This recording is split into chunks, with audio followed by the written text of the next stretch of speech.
Today, I'm in Pall Mall, Tennessee, near the home of World War I hero and Medal of Honor recipient Alvin C. York.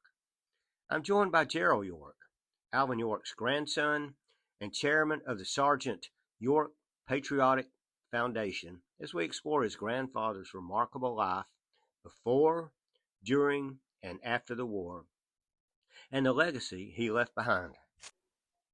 Okay, good. We're on, Gerald. Okay. Thanks for coming on. Thank you. Yeah, it's a beautiful country out here. It's gorgeous. Absolutely gorgeous. Yeah. In fact, you can see why my grandfather actually wanted to return here Yes, when he yes. came back. I drove down by the cemetery, and people I'd pass. It's a kind of one-lane road, Right.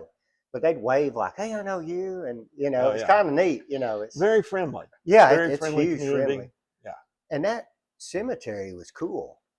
Um, I saw where your grandfather was buried there, and a Right. lot of Yorks, Right. and all. But there's some graves on top. Right. Um, Those are old. yeah, original settlers. Right. From the 1800s. Coonrod pile. Coonrod piles. Yeah. Is there? Yeah. Yeah. Yeah. In fact, my grandfather's, we can look at my grandfather's grave and monument. Mm-hmm. On the left side is his oldest son, Okay. Alvin C. York Jr. Yes. On the right side is his youngest son, Thomas Jefferson York. Okay. And then across from him is Woodrow Wilson. Mm-hmm. And then my mom and dad, George Edward Buxton York. Mm-hmm. And then on down is Mary Alice. And then Betsy Ross is still living, but she's got her monument. Her husband passed away in 2007. Okay. So, and then next to them is Andrew Jackson and his wife. Okay.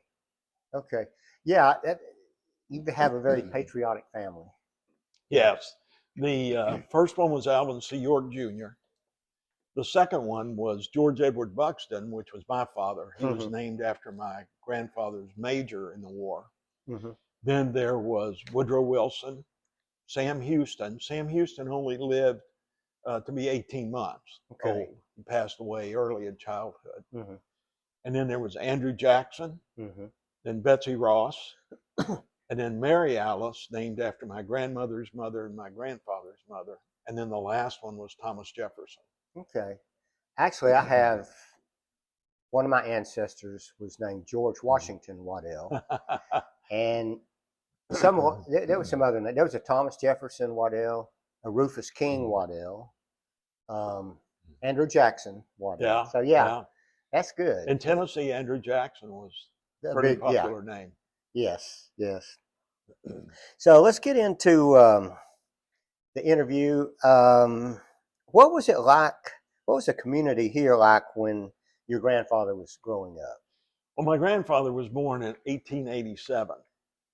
So he grew up, it's rural now, but it was very rural then. Yeah. No electricity, no running water. People worked, farmed, grew their own food, raised the stock for their food. Very austere living, very hard living. My grandfather was born in like a one-room cabin just across the river behind you. Okay. And there were 13 kids. So you can imagine in a one-room log house. I'm sure they had a loft and all that, but it was extremely crowded. And for water, there was a spring right beside of them, so that's where they got their water. They got their food through raising crops and having animals, chickens, etc. Life was hard back then. Very, very difficult. We complain now, but you couldn't take a vacation. You got something every day. Yes. In there. Yes. And it was sun up to sundown. Yeah, yeah. And in the winter, there's not a lot of sun, so you're freezing to death. Correct. Yeah. So they had it rough. It's you got to be tough. I'm glad I'm born when I was born. So, what was his life like when he was a young boy, Um, or maybe a teenager? a young boy, there wasn't a lot of education. Mm-hmm. Children needed to work on the farm. Mm-hmm. And so he went to school some. He had probably the equivalent of a third grade education. Okay.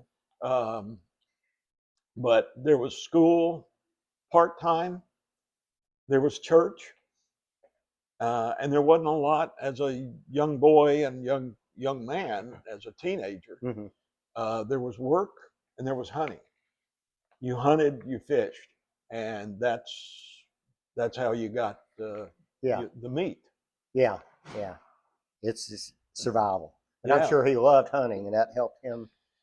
he loved Yeah. hunting. His father was a good hunter Mm-hmm. and took him, and so he became an excellent shot. Mm-hmm. Because in those days, of course, it was muzzle loaders, but Mm-hmm. the lead was expensive, Mm-hmm.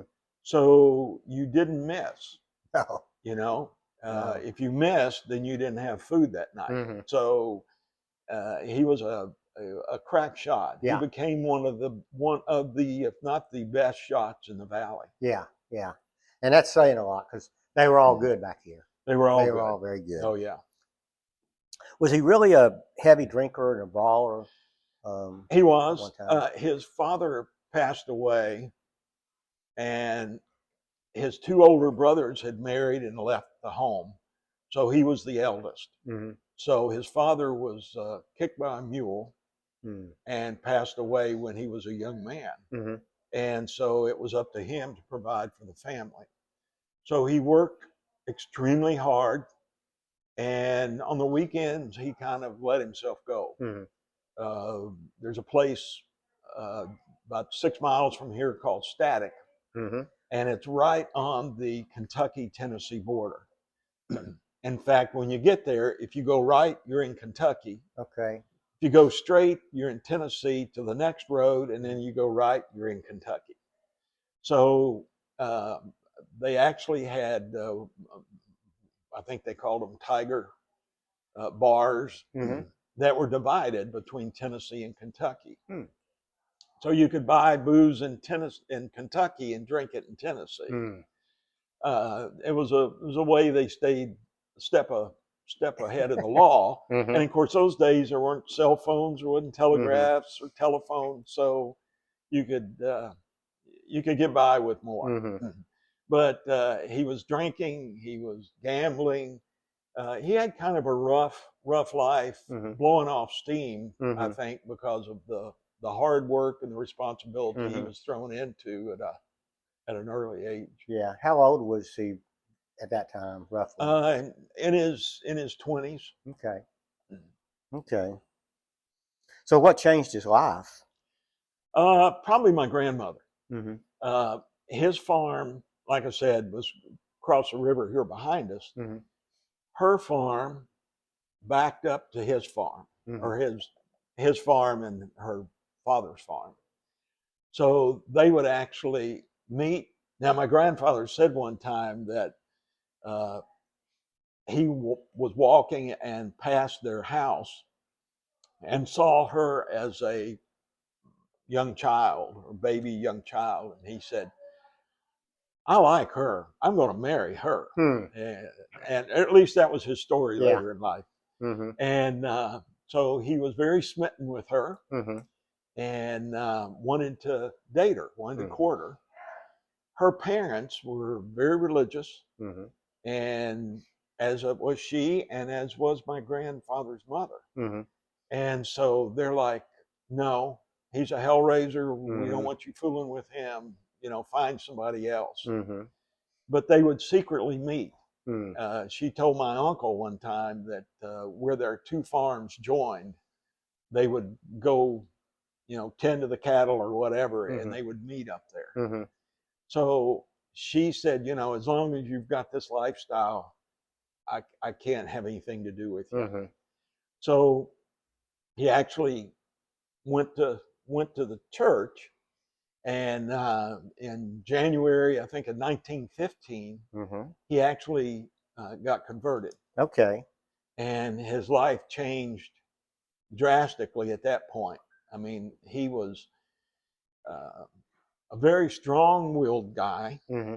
So when he decided he was saved and he was going to be a Christian, he said, "I'm done with all that other stuff," and never went back. Even in the military later on, when there was a lot of temptations, he didn't. Even though, if you read some of the stuff he wrote about his time in the military, it caused him problems with the sergeant and with some of the other guys in his unit, because they would go out carousing and drinking and picking up women, and he would not. He would stay in and read his Bible. So, you know, he had kind of a hard time of them riding him pretty hard about being you know, not being a real man because he's not going out and drinking with them. Yeah. Especially during war times and all. Oh, yeah. You know, it's you don't know if you're going to live. Right. But that might be a good reason to stay home and read your Bible. Yeah, exactly. So the change was profound. The change was drastic. And I'm sure some people looked at him and said, "Oh, this is a phase just to get next to Gracie." But his life changed. In fact, that's one of the things when they made the movie. We can talk about the movie later, but when they made the movie, they asked him, "Your life changed drastically. How? Why?" And he said, "I got converted." And they go, "Okay, we don't know how to portray that." What do you mean converted? And he said, "I got saved." And they go, "Were you lost?" And he said, "Yeah, spiritually." And they said, "Well, we don't, what was it like?" And he said, "It was like I was struck by a bolt of lightning and a change that fast." And they said, "Stroke, a bolt of lightning we can work with." So if you've seen the movie, he gets struck by lightning. He actually didn't get struck by lightning, but that was their way of saying, "Okay, this is how he converted." I purposely did not watch the movie. I haven't seen it in 30 years. But to study this, I thought I want to know the truth. I don't want the Hollywood version. And so, okay. His early military career. Can you tell us about him joining up, why he joined up? Or was he drafted? Of course, you know, there was the war in Europe, and they drafted men for the war. He got his draft notice, and he was an elder in the church at that time. And he said, "You know, I believe in the Bible, and the Bible says thou shalt not kill. So no, I don't want to go in the military. I don't want to kill." So his pastor, Roger Powell, ran the store and the post office. And so he said, "Well, you can get an exemption." So he said, "Well, I can just tell them I don't want to kill. I don't want to fight." He said, "Yeah." So he did that. And of course he was turned down, and he went to Camp Gordon for his basic training. And while there, luckily there were two officers, especially Major Buxton, George Edward Buxton was his commanding officer. And so he must have seen potential or something, or was just a good leader. He brought him in and questioned him, you know, why don't you want to fight? And so he said, "Well, I'm a Christian and I don't believe in killing." So they talked biblically about killing. He gave him some, you know, books of, "Hey, look, here's some Americans that were Christians that ended up having to fight. And it's for a cause. It's not that you hate the people, but it's a cause for freedom." So my grandfather had several discussions, and finally he said, "Well, you've given me a lot to think about." And the major said, would you like to go back home would that help? And he said, yes, that would help a lot. So they actually gave him a pass. He came back home and actually did. In the movie, it shows him, it's a Hollywood mountain. It's not the original mountain. Mm-hmm. But the Yellow Doors, which is behind you and off to my right, you can see it from outside. Mm-hmm. He went up there and prayed Mm-hmm. and got assurances that, that one, it was okay to go, and two, the Lord would protect him, Mm-hmm. that he would be okay. So he went back to Camp Gordon, reported in, and basically told them, yeah, I want to stay. He was a crack shot, so on the rifle range, he had bullseyes every time because the target was so big. Yeah. Where he said one time that the other guys shooting, sometimes they couldn't even hit the sky. So, you're talking about, it was the 82nd All-American Division, and it was All-American Division because it wasn't a formal unit that Mm-hmm. had been formed. It was a unit that had been made up of conscripts from across the nation. Mm-hmm. They had a lot of Northeastern guys. Okay. That some of them had never touched a weapon before. Mm. And so, he helped teach the guys how to shoot.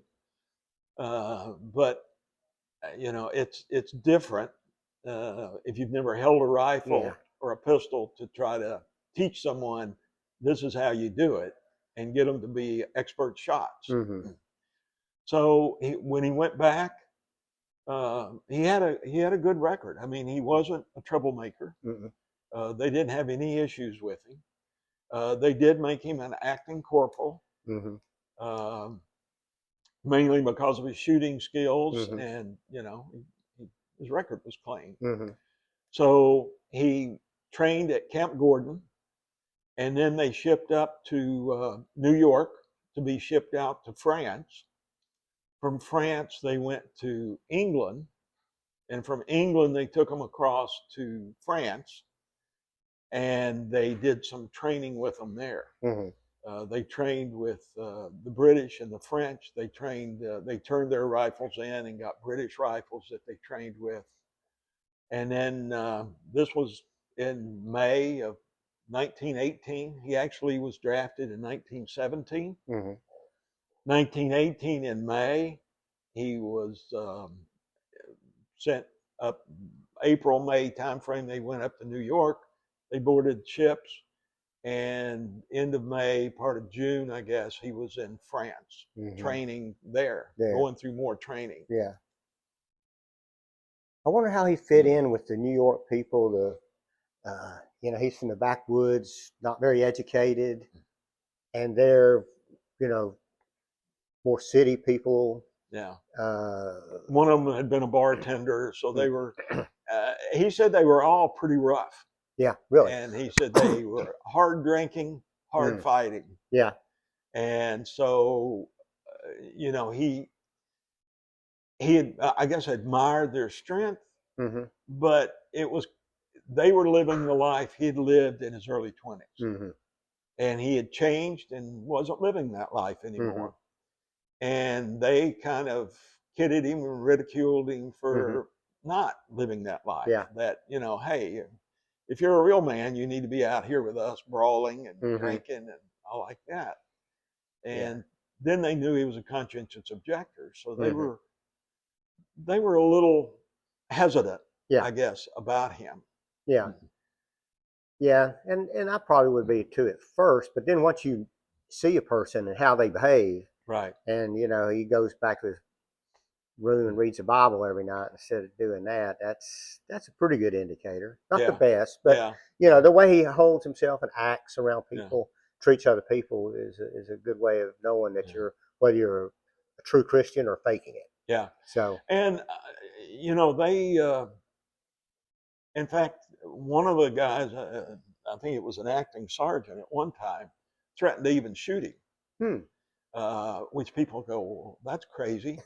But I went to Vietnamese language school before I went to Vietnam in the military.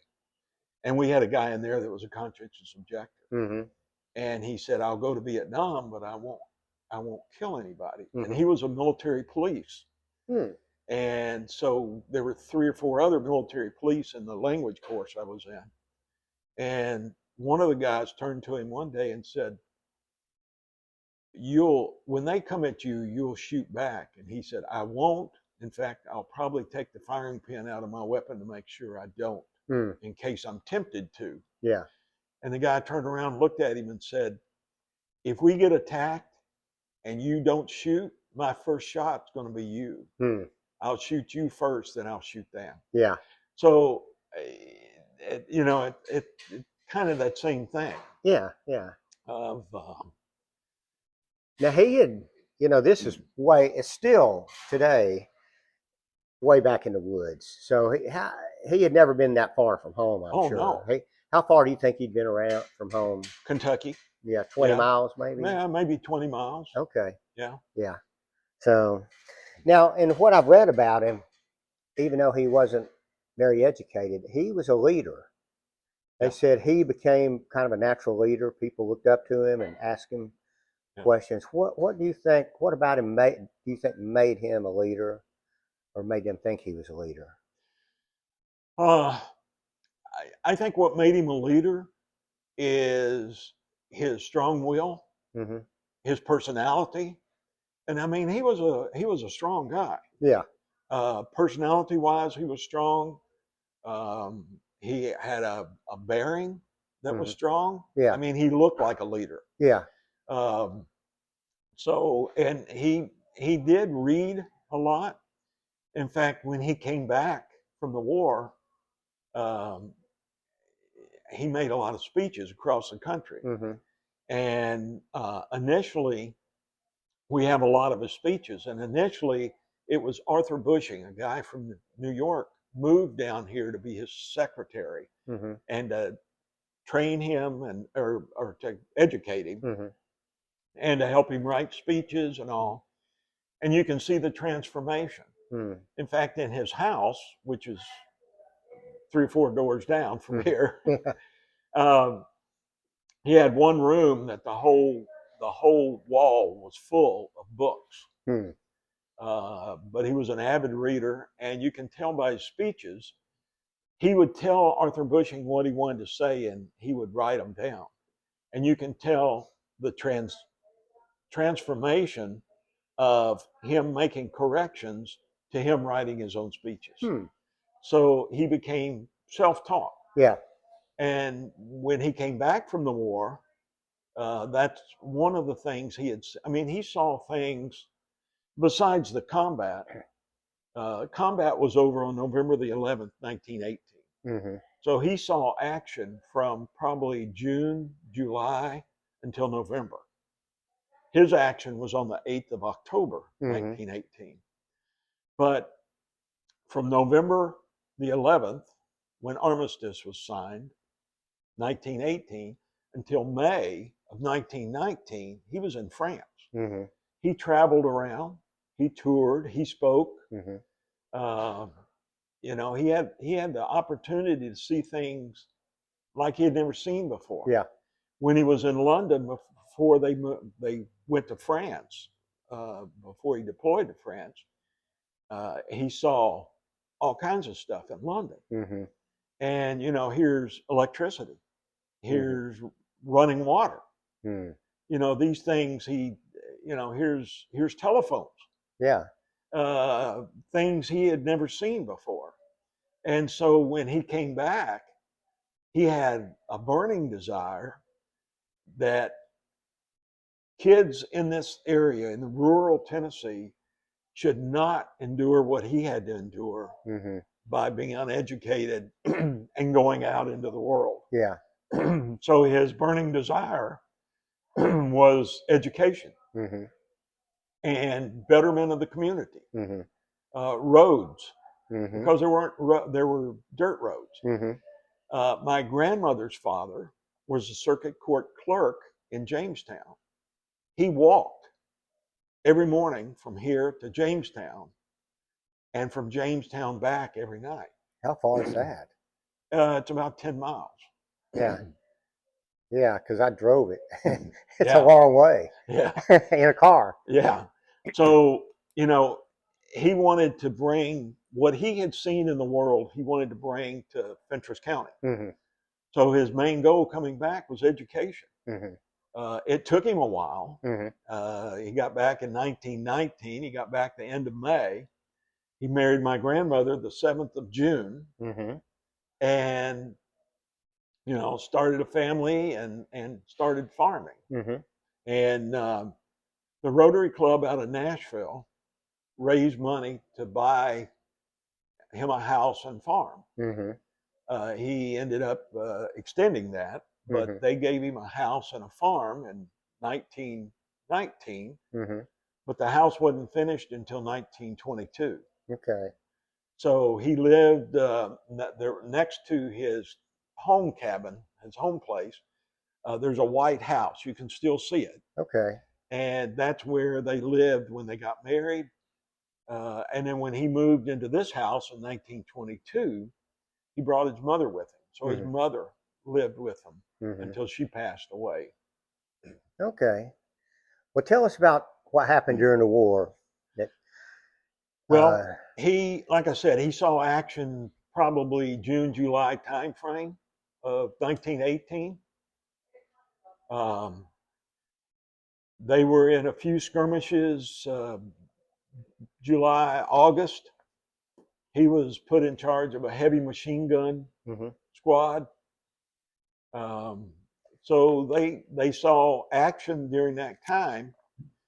And then in September of 1918, the Armed Forces commander decided that to try to end the war, the Germans were getting resupplied through a railroad head that was located just outside the Meuse-Argonne. Mm-hmm.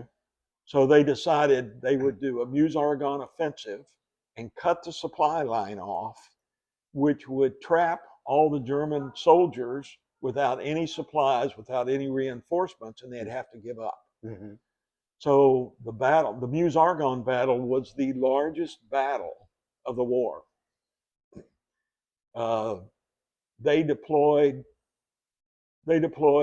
over 1 million U.S. troops, Mm-hmm. 800,000 French troops, and this was the biggest push of the war Mm-hmm. to try to break the German line and break their supply line Mm-hmm. and make them surrender. Mm-hmm. So um, they pulled all the divisions together. My grandfather's division, the 82nd, was one of the divisions that was pulled, and their objective was the village Châtel-Chehery in France. There was Hill 223 Mm-hmm. just outside of Châtel-Chehery, and so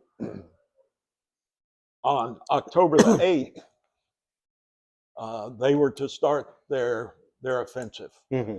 And so October the 8th, they were supposed to get artillery fire. They didn't get it, so they decided to go on anyway. Mm-hmm. Tactics back then were different than tactics now. Mm-hmm. Tactics were frontal assault. So there was a valley. You picture a valley like this, Mm-hmm. with mountains on 3 sides. Mm-hmm. The Germans had dug in on all 3 sides with machine gun emplacements. So as the Americans made their approach across the valley on October the 8th, machine guns started mowing them down. Mm-hmm. My grandfather saw his lieutenant, Lieutenant Stewart, get mowed down in Mm-hmm. that. And so they killed so many that they had to halt the attack and kind of shelter everybody, get in foxholes or get Mm-hmm. in the trenches back then. And so, he saw his lieutenant killed. He saw many of his unit killed. So they decided, okay, one way we can do this, we need to know where the enemy is. So they picked 17 men to try to go around the left side of the flank Mm-hmm. of the German position to try to determine where they were, what was going on. The artillery barrage that did not happen, all of a sudden they started firing artillery shells as my grandfather and this group of 17 went around the left flank. Mm-hmm. That helped, I think, with the cover. And it was, him and 17, there were 17 of them. They worked their way around. There were 2 German Red Cross medics that saw them. They hollered for them to stop. The medics took off. They shot at them. They took off running after them. And what they ended up is coming into an encampment of Germans.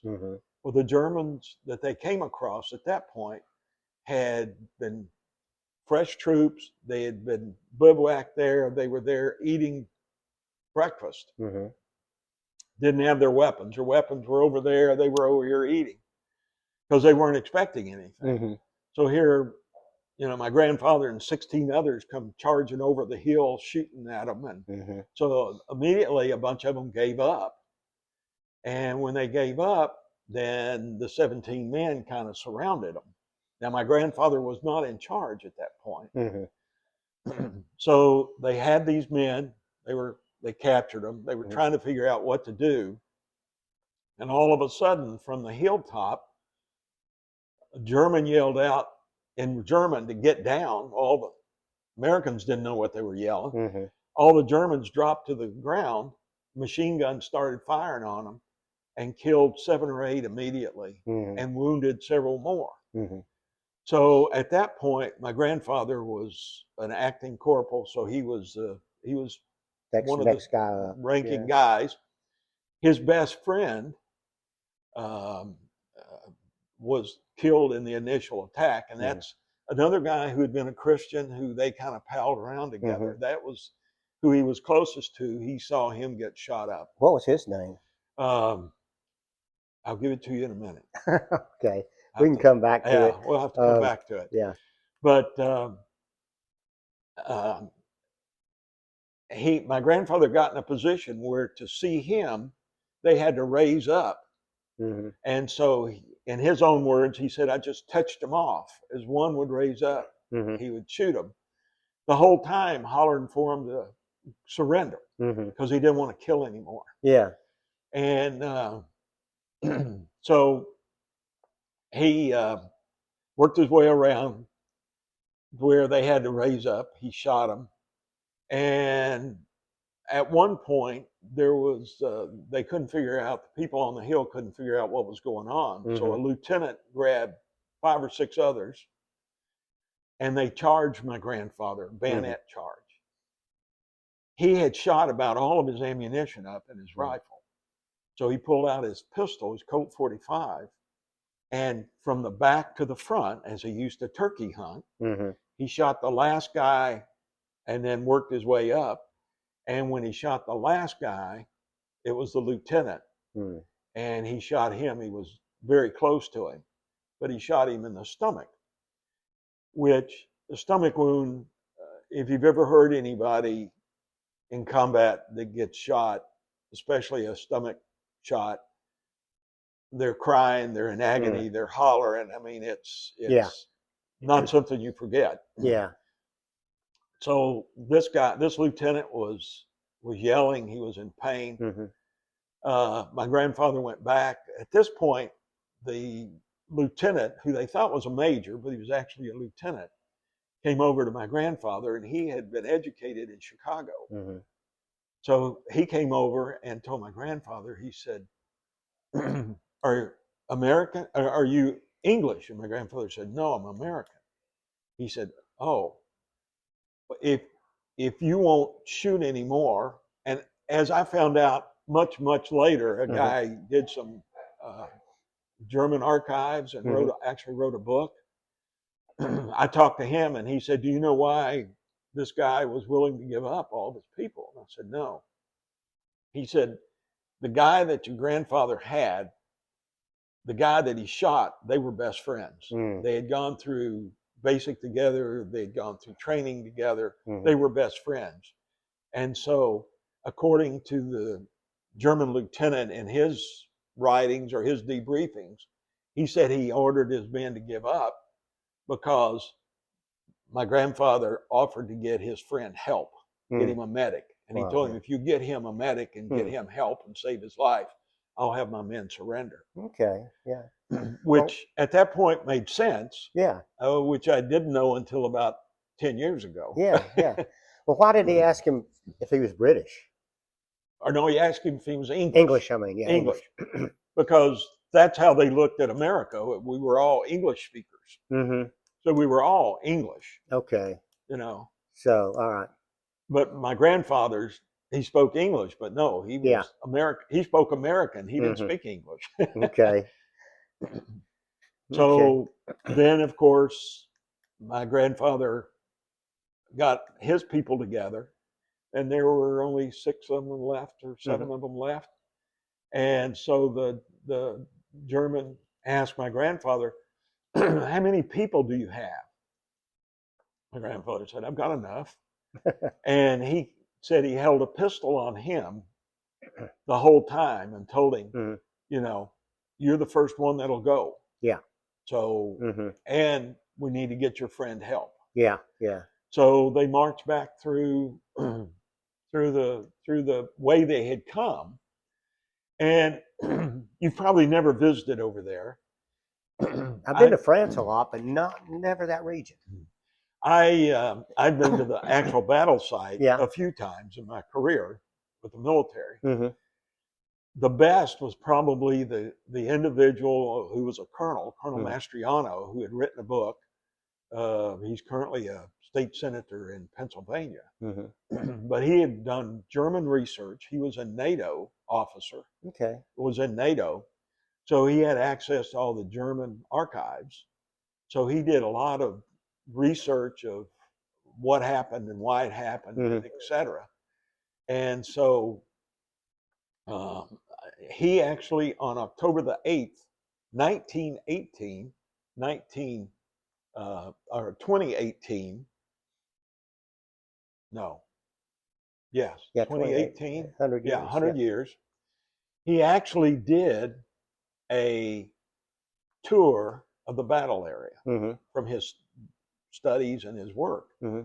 And so me and some of my family members went to France in 2018 and took a tour. We started at 6 o'clock in the morning, the same time my grandfather started.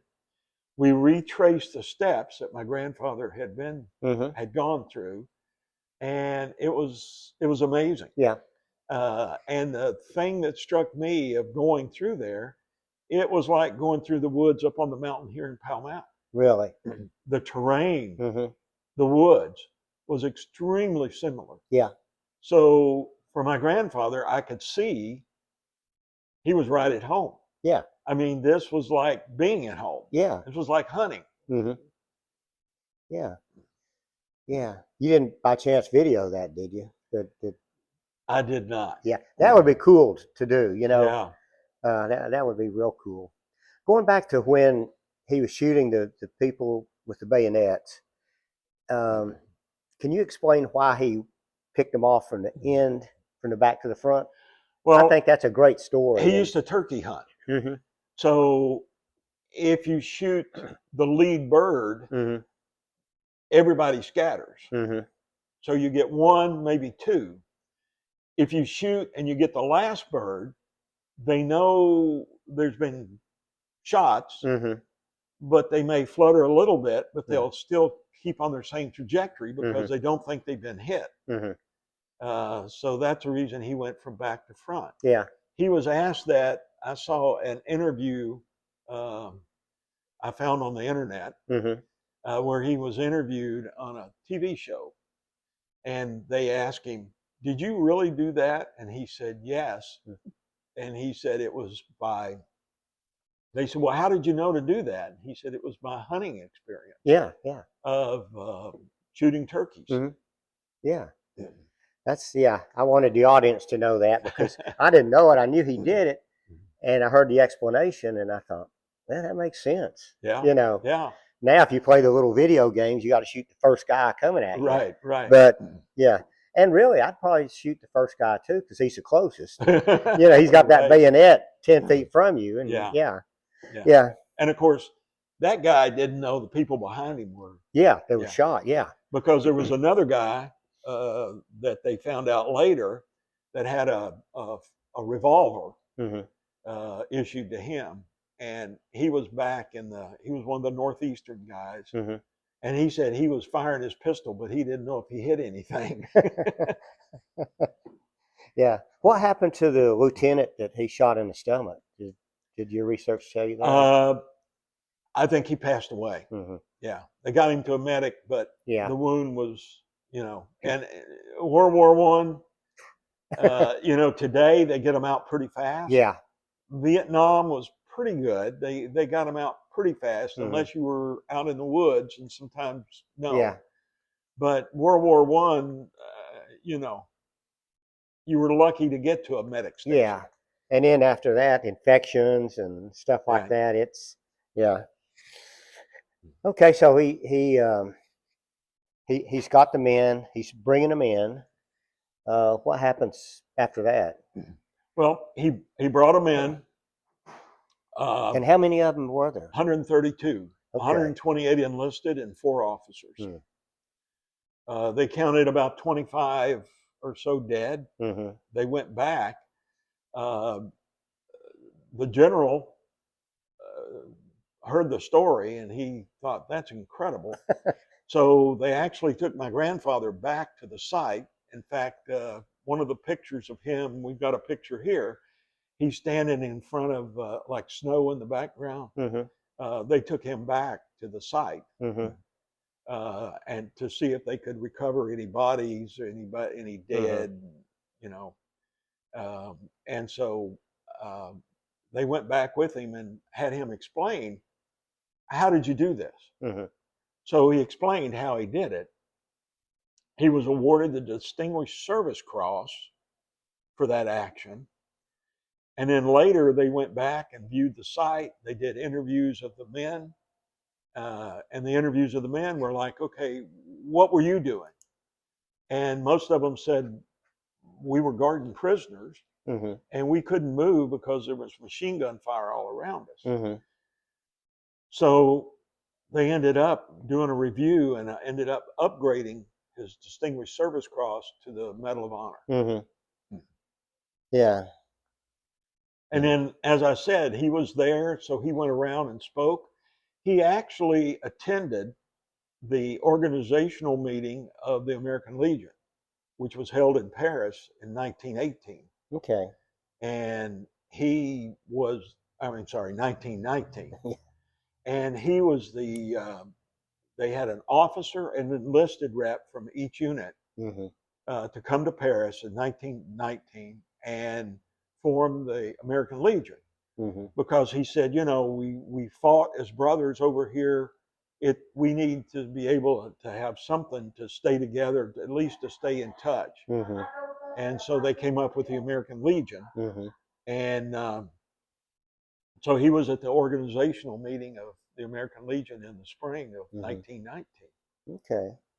And went around and spoke. And, after he was awarded the Medal of Honor, then they wanted him to speak to different groups.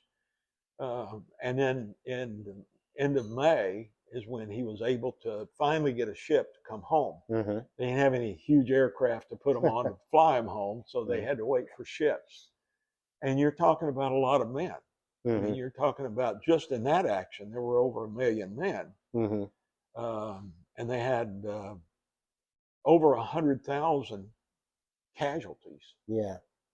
During that, killed and wounded. I think there were like, in that action, there were like high 20s, a little less than 30,000 or 30,000 killed. Killed, yeah. And probably 100,000 wounded. Yeah. Yeah, that was bloody. It was, I think, one of the bloodiest battles of any of the wars. Yeah. One or two. Yeah. So what was it like coming back to the U.S.? How did it change his life? Well, he came back, like I said, the end of May, and he was met by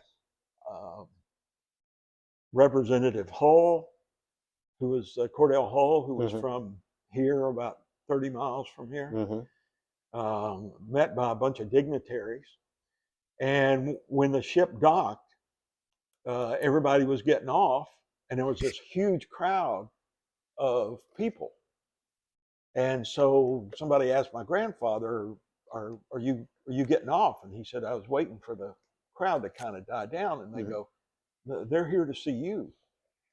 Now, unbeknownst to him, there was a guy from the Saturday Evening Post, a reporter, that heard the story. So he actually wrote an article. But, and I didn't learn till recently that he had written an article previously on a guy, and it turned out not to be entirely true. So when he heard this story, he was like, yeah, I'm going to have to investigate. So he actually went and saw the site, and then he interviewed the guys that were with my grandfather and got their story of what happened. And then when he found out, hey, the story's true, then he published an article that appeared in the Saturday Evening Post in the spring of 1919, before my grandfather came back. So my grandfather had no idea that he was known. So when he got back, there was a ticker tape parade in New York. They put him up at the Waldorf Astoria. He had all these acclaims. He had, front page of the paper. They took him to Washington to speak to Congress. And he's like, why? He even said one time that he had a lady approach him when he was in New York. And the lady said, if you will marry me, I have a farm in upper state New York. I have cattle. If you'll marry me, the farm is yours. And we'll live on the farm and it'll belong to you. And he was like, well, no, I've got somebody I'm going to marry, but they're in Tennessee. He was also offered $250,000 worth of offers.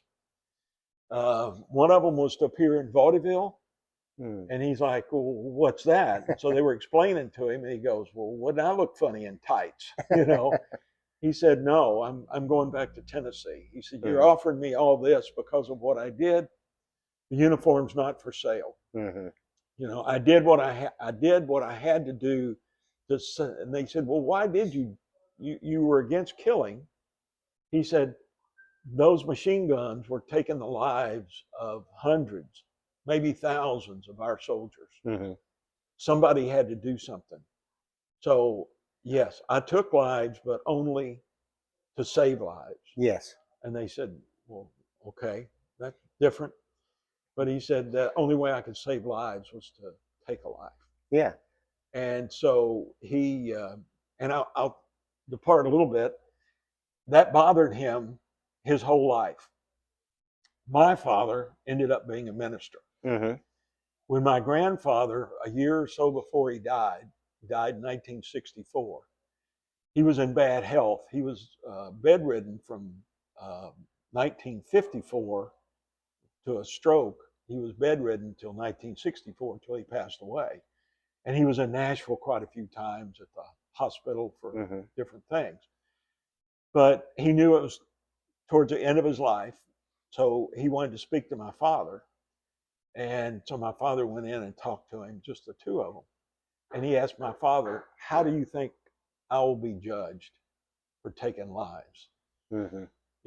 I took maybe 20, maybe 25.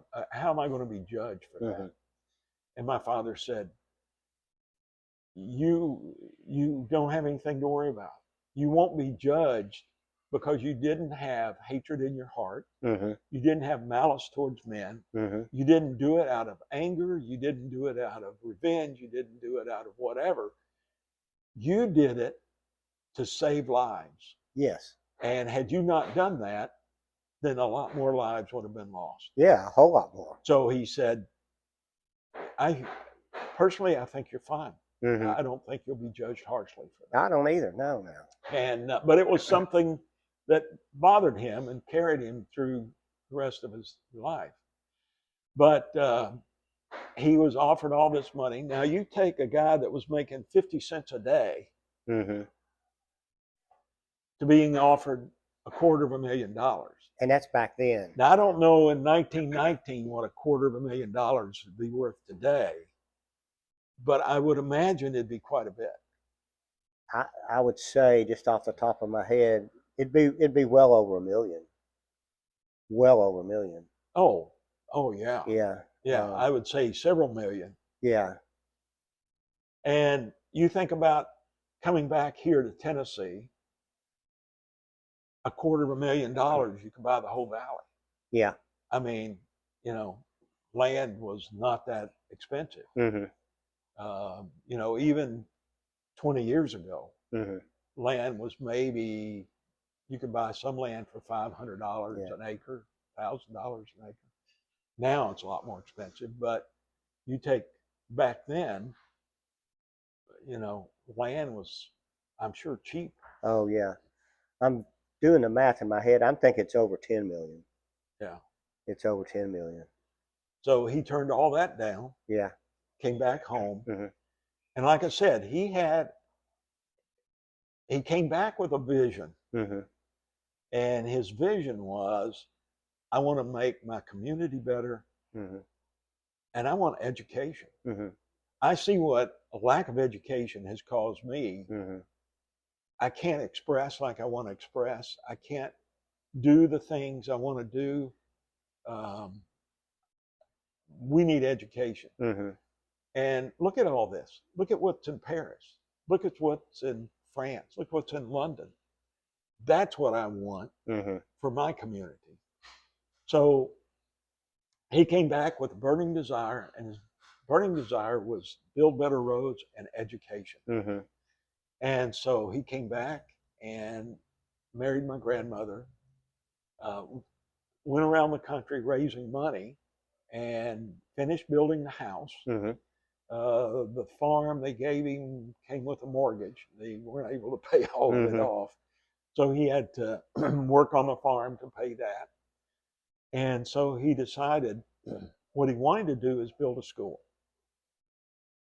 So from 1919 to 1926, so for 7 years, he went around the country raising money, trying to sell the local people. Mm-hmm. People didn't want a full-time school. Mm-hmm. And people today go, who wouldn't want Mm-hmm. a full-time school? But think back then, Mm-hmm. they had large families for one reason. They needed help on the farm. Yes. So if you took a kid out 9 months out of the year, Mm-hmm. that's planting season and that's harvesting season. And so they couldn't afford it. Mm-hmm. He said he had more trouble, more opposition, more trouble building the school than he had in France fighting the Germans. Wow. And he didn't have his 45 with him. So he ended up raising enough money. He started the school in 1926. This is the 100th anniversary, the centennial anniversary celebration tomorrow at in Jamestown at York Institute, celebrating the 100th anniversary of the beginning of the school. Mm-hmm. The school building wasn't built yet. The school building, there was a house they called the Poor House, which was across the road. They had classes in there for a couple of years until the school building was finished. He helped dig the foundation. He went around the country raising money. Mm-hmm. There was a lot of opposition to the school. And so they moved into the new building. He actually ran the school from 1926 to 1936. He paid the teachers. He bought the buses. He paid the drivers. He bought the furniture. He didn't have the money. He went out and raised money. Mm-hmm. He traveled one time. He told me he had traveled to all 48 states. Mm-hmm. He had traveled to all 48 states raising money. Hmm. American Legion was helpful to him. Mm-hmm. They helped raise money. State of Tennessee gave him money. The local folks foundation had given him some money. Mm-hmm. Some were in support of the school, but a lot of them were against the school. Yeah. So he ran the school for 10 years. The people that were so against the school went to the state several times and said, hey, you got a guy with a third grade education running a high school. Mm-hmm. How can that be? Mm-hmm. And they said, well, you know, and they came back and they said, well, okay, he's running the school. He's not qualified. He's hiring teachers from outside the county to come in, which he had to because there was nobody in the county that were qualified teachers. Yeah. And they said, and on top of that, now it's nepotism. He's hiring his relatives to work at the school that have no education. Mm-hmm. So in 1936, my grandfather worked with the state, and to the state's credit, they said, okay, we'll take it. My grandfather said, one condition. I'll give you the school, I'll give you the buses, I'll give you the furniture, I'll give you everything, turnkey, and 400 acres for a campus. I'll give you all of that. One condition, you run the school as a state-supported school. Mm-hmm. Don't give it to the county. Mm-hmm. Because if you get to the county, they'll close it. Yeah. And so the state agreed, and to the state's credit, even today, it's still a state special school. Mm-hmm. It's run by the state. The teachers are state employees, not local employees. Okay. How big? Let me tell you about the nepotism. Yeah. He had hired his brother as a janitor for the school, and that was the nepotism. Well, looking at the graveyard up there, I went up there today, and there's not a lot. It seems like everybody's related to everybody. Oh yeah, it's you know, everybody, a small community like this. Very small so community. everybody, related. Yeah. The Piles, which are the Piles, Coonrod Pile, the first one in. Mm-hmm. Everybody kind of developed from that. Yeah. I mean, my grandfather's grandfather, or whatever, he's related to Coonrod Pile because everybody was related. Yeah. Who do you marry? I mean, who do you have access to? Yeah. How big was the school back then when he first opened it and ran it? There were 100-something students, I think, and there were not that many initially. Yeah. But then later there was like 100. Today it's like 500. Okay. And today, in fact, one of the school administrators at one time wanted to tear the original building still there that he built. Okay. There was a move to tear it down. They wanted to make it a parking lot. The family and the Sergeant York Patriotic Foundation lobbied for years not to tear it down. Finally, they gave it to the Sergeant York Patriotic Foundation. They gave it to us to refurb. We spent about $3.5 million refurbing, getting it restoration ready. We're hoping to move to the next stage and get it restored. The current administration at the school wants to use it. They've outgrown the school. They need classrooms. They need administrative spaces, and they see it as it's on the historic registry. Yeah. So they see it as the key point of the school. Yeah. That to restore that and be able to use it for what my grandfather initially wanted to use it for is awesome. Yeah, it is. I don't know why people want to mess around with history, tear down everything in a parking lot. You don't have many cars here. There's no traffic and here. The campus is 400 acres. Yeah. Yeah. So let's get in a little bit to the movie. I just got a couple questions about it. It was a very successful movie. Can you just give us a brief overview of who was in it?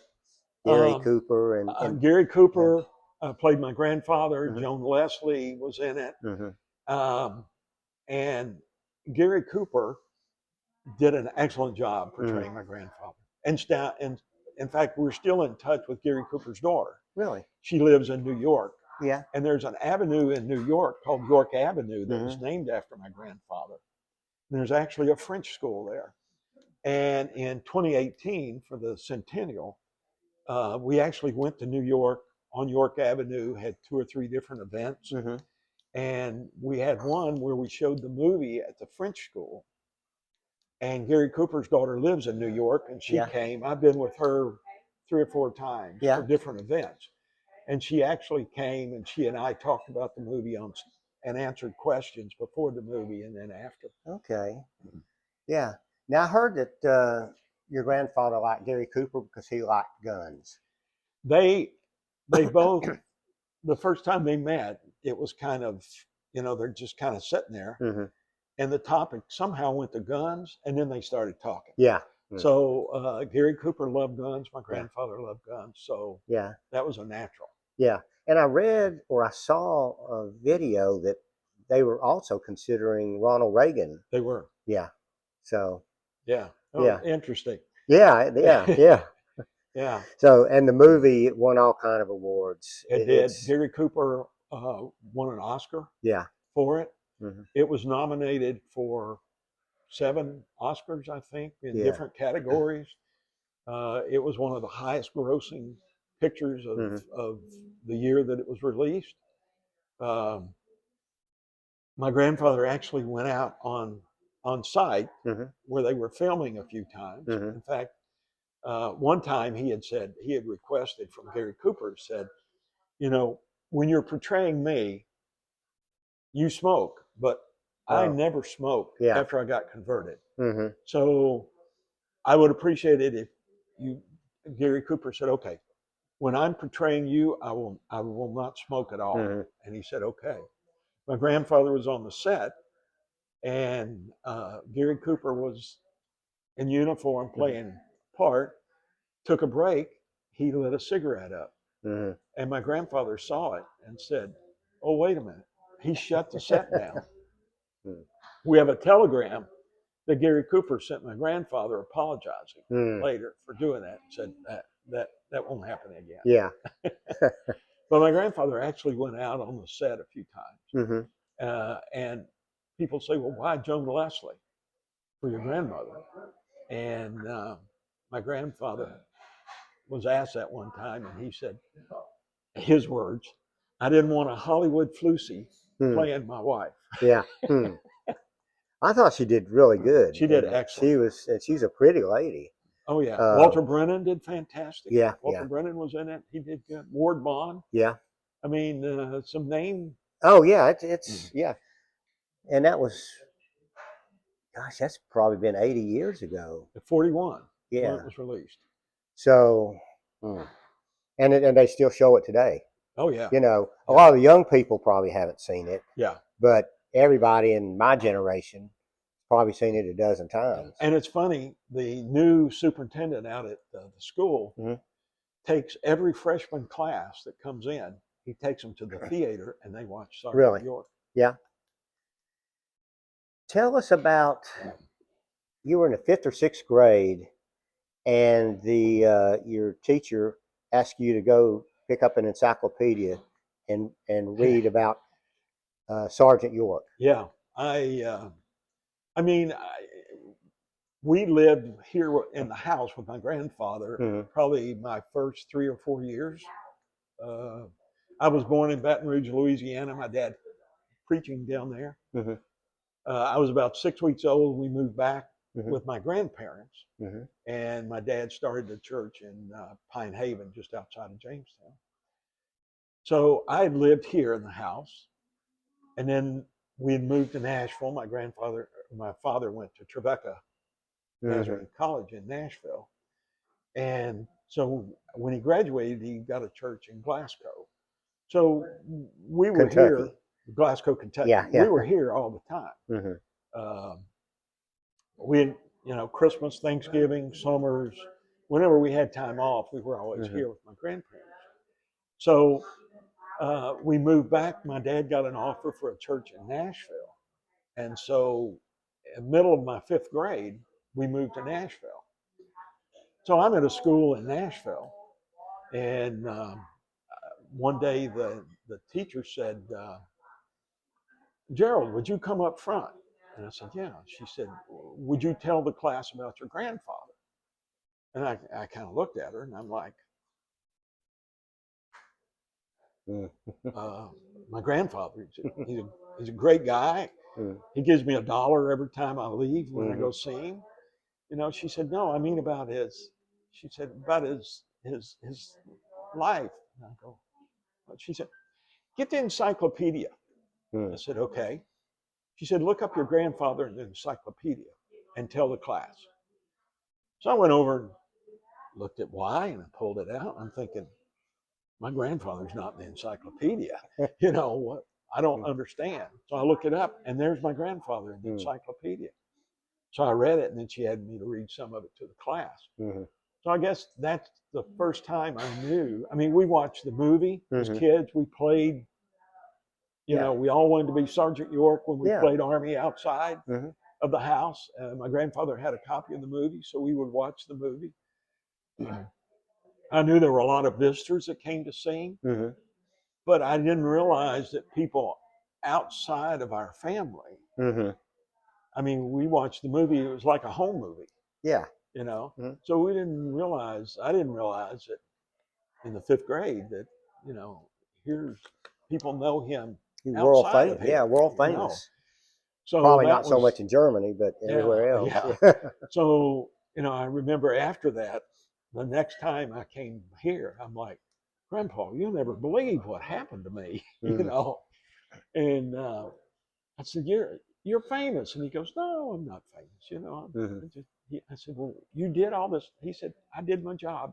Yeah. You know, I didn't do anything that anybody else wouldn't have done in the same circumstance. Yeah.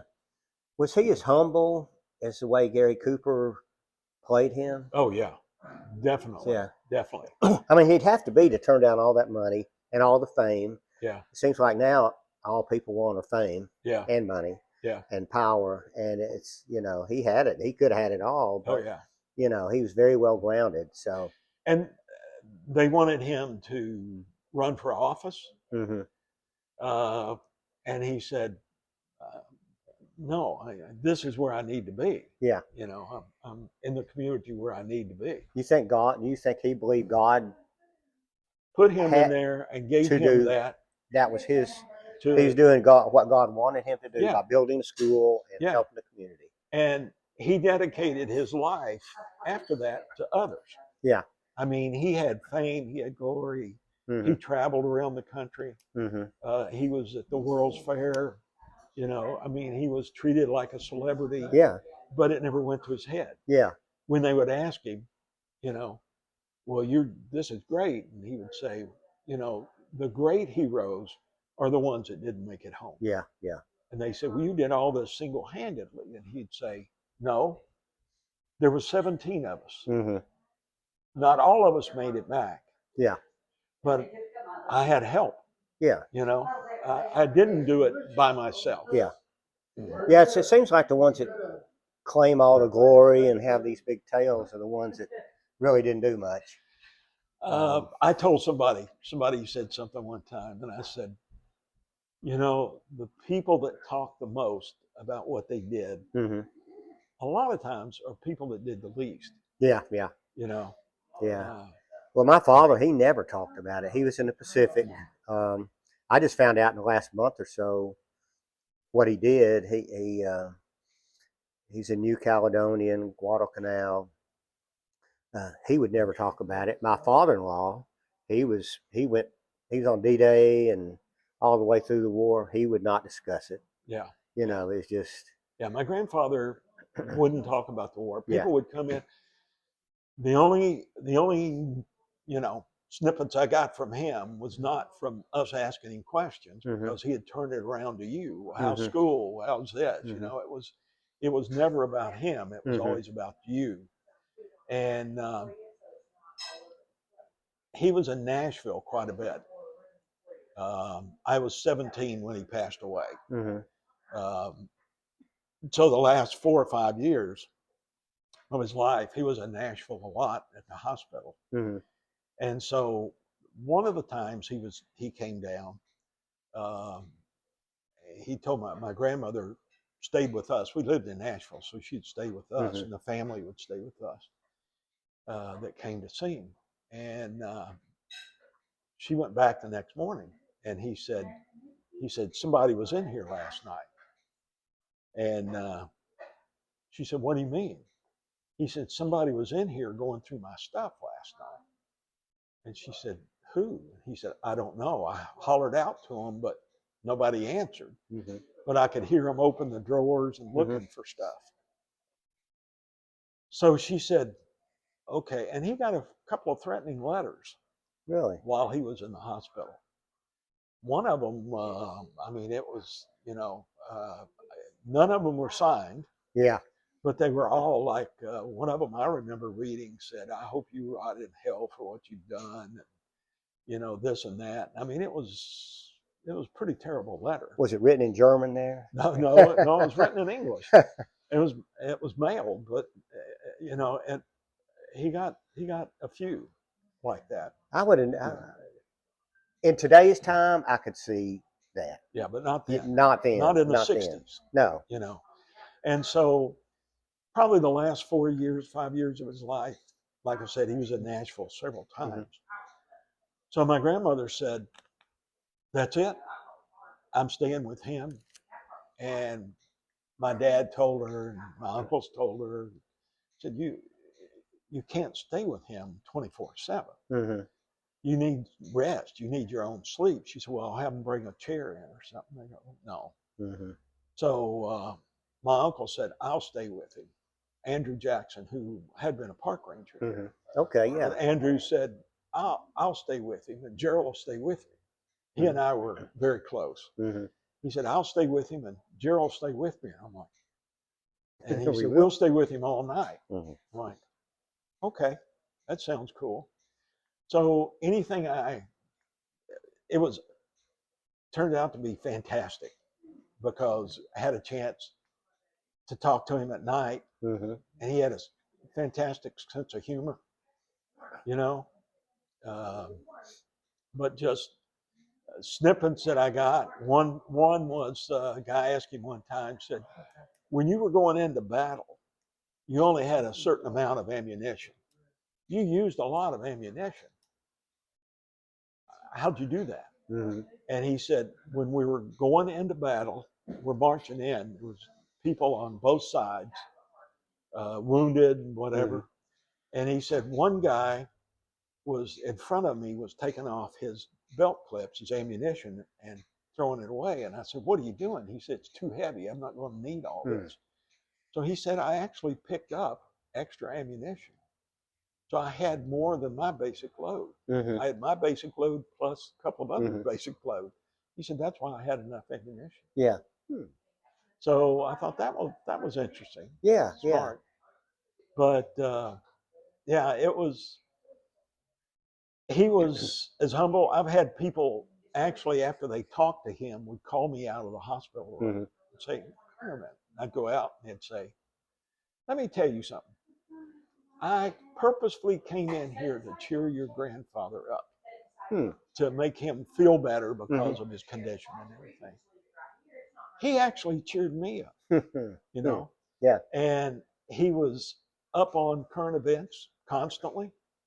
And when you'd come in to talk to him, he'd want to know what's happening in the world. Because, back then you didn't have 24-hour news cycle. And he would basically try to find out from people what was going on, what were their thoughts. And, he had militarily, he had some great comments over the years. One is they talked to him about nuclear weapons. And they said, don't you think that's where war is going, is nuclear weapons? You're not going to need the foot soldiers anymore. And he said, you will never win a war with weapons alone. Yeah. To win a war, you're going to have foot soldiers on the ground. Yep. And that's even true today. It is. It is. You can't bomb somebody into submission. No. Yeah, you have to have troops that go in and take over. I mean, we knew that in Germany, Japan, everywhere. Yeah. So he stayed up on current events. I mean, he could talk to you if you came in to talk to him. He could talk to you about what was going on and what your thoughts were and how you felt about it and what you had read. Mm-hmm. You know, but he was more about you than himself. Yeah. So I know he worked a lot raising money for the school and all that. What else did he like to do? I knew he was church farm. He loved to farm. Yeah, I knew church. He was involved with church. Yeah. Yeah. He where we're sitting today was part of his farm. Yeah. And he had cattle here at one point. He had corn. You know, he raised crops. He raised cattle. He had hogs. He had sheep at one time. Of course, he had chickens. But he was a farmer. Yeah. If you'd ask him, "What's your occupation?" he would say, "I'm a farmer." Because that's, in fact, we just got designated last year as a century farm. Okay. Because I have about 70 or 80 acres here of his original farm, and it's been farmed since he got it in 1922. Well, he got it in 1919, started farming, but he moved into the house in 1922. So that's when he can move his farm equipment in and all that. So it's been farmed for well over 100 years.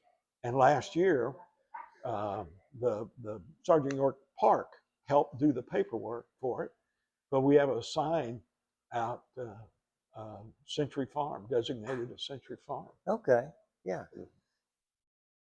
You think he ever experienced any? Well, we talked about guilt a little bit, but any nightmares or anything else about what happened?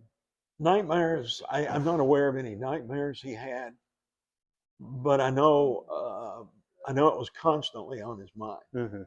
You know, there was something I read or listened to coming over here, and it was a guy portraying him, and he was they went back up right after it happened, and his friend got shot, and he was all Murray Savage. Yep, yeah. Murray Savage. He was worried. That tore him up. Yeah. He said we could never read the Bible together, or you know. That had a lasting impact on him. Yeah. That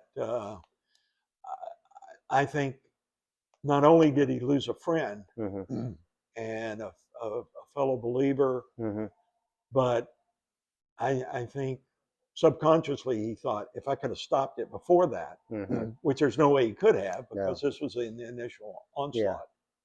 Yeah. Is that the name you couldn't remember earlier? Murray Savage. Yeah. Murray Savage. So, okay. All right. Well, one other question about him, and then we're going to jump to you. Uh-oh. No. His funeral. Yes. You were about 16, 17 at the time. I was 17. 17. I turned 17 in June, and he passed away in September. Okay. So it was very well attended, yes, from what I understand. It was, and it was here. Yes, correct? It was at York Chapel. Okay. Which is, if you go down this road, stay on this road, it's on 127. Okay. Okay. And the field across from it, there's pictures of the field across from it. There were cars. There were hundreds and hundreds of people. That attended. And well-known people. I mean, I had a list. General Matthew Ridgway was President Johnson's personal representative that came. The commanding general of the 82nd Airborne Division was here. The 82nd Airborne Division came. Their band, their color guard, you know, they gave him a full military honors. Yeah, yeah.